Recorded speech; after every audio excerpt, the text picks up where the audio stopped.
Welcome back to CIA Declassified. Turn the lights down, lean in. We're going back to the winter of 1952. Somewhere over the Chosin Reservoir, a blacked out transport plane is flying so low the pine trees are practically brushing the landing gear. Inside, a group of men are waiting for a green light. They aren't soldiers, they aren't even American. They are the discarded spies of Project TROPIC. Now, the CIA will tell you this was a calculated strategic necessity, but when you look at the declassified logs, it feels more like a ghost story. How do you drop a man into a country where every citizen is a trained informant, where the temperature is 30 below, and where the Home Office hasn't heard from the last 10 guys they sent? This wasn't just a mission, it was a leap into the void. The declassified files on Project TROPIC read like a manual for a suicide squad.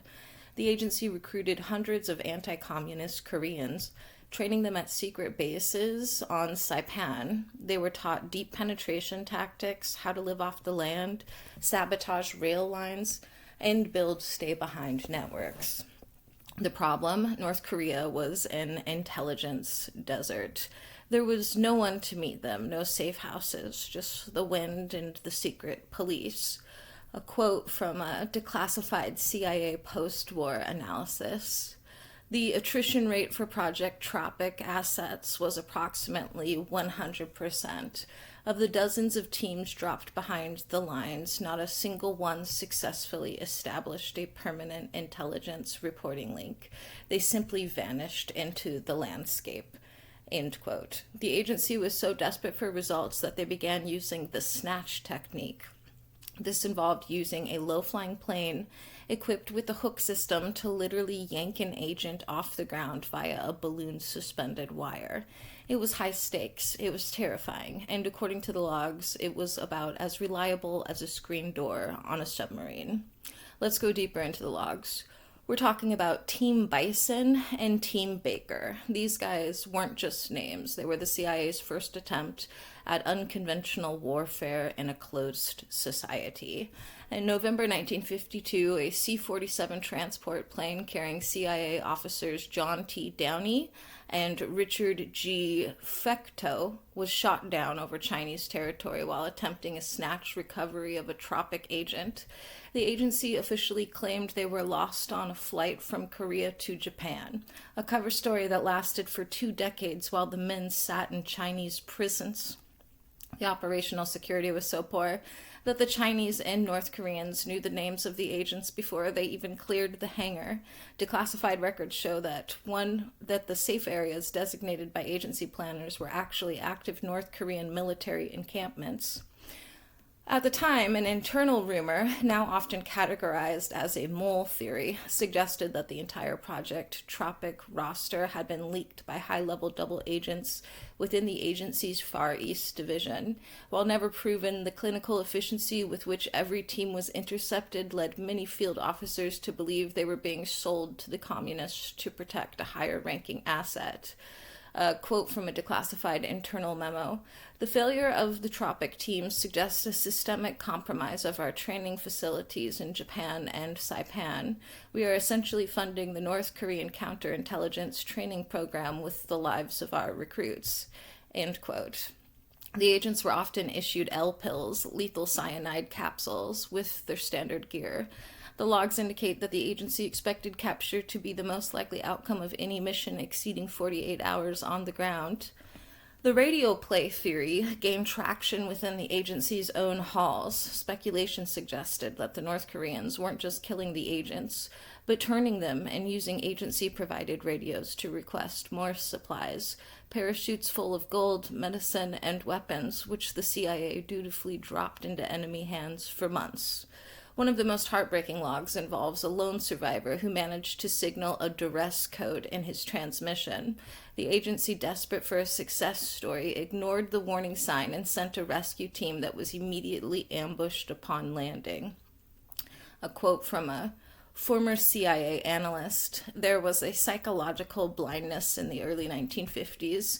We believed our technology, the planes, the radios, the specialized gear, could overcome the reality of a population that was effectively an extension of the state's eyes and ears." End quote. There is a persistent ghost team theory. Speculation suggests that one team actually succeeded in infiltrating the North Korean nuclear research program, which was in its absolute infancy, and that their records are so sensitive they were never even included in the TROPIC declassification, remaining hidden in a vault within a vault. The total number of Korean agents lost is still debated. While the official number is in the dozens, some declassified internal audits suggest that when including informal assets and family members used for cover, the number of lives consumed by Project TROPIC reaches into the hundreds. Now here's where the ink gets thick. In the TROPIC folders, there are massive gaps regarding the radio play phase. The heaviest redactions follow the logs of Team Bison. Speculation by intelligence historians suggests that the North Koreans captured the teams almost immediately and forced them to send all clear radio signals back to the CIA. The theory is that the agency knew the teams were compromised but kept sending more men into the trap just to see if they could map out the North Korean interrogation protocols. Further speculation surrounds the missing Americans. While TROPIC used Korean assets, analysts believe the redacted pages hide the names of CIA jump masters who went down with the planes. The speculation is that there are still American remains in the northern mountains that the agency refuses to acknowledge to avoid admitting they violated the legal line. Was Project TROPIC a success? From a human standpoint, a disaster.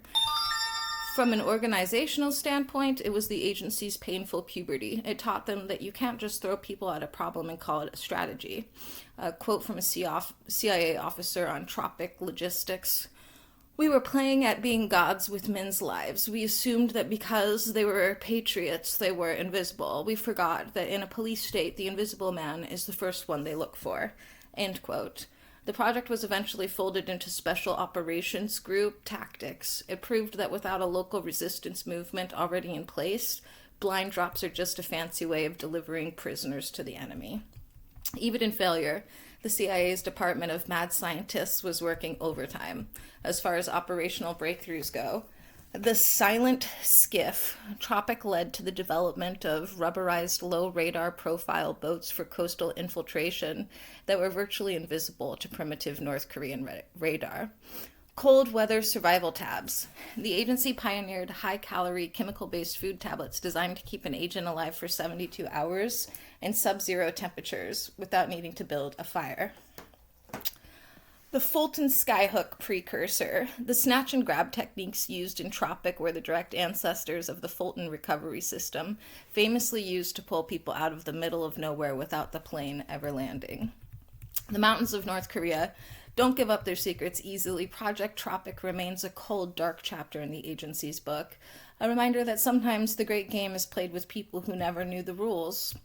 Next time on CIA Declassified, we trade the ice for the mud. We examine Operation Mekong.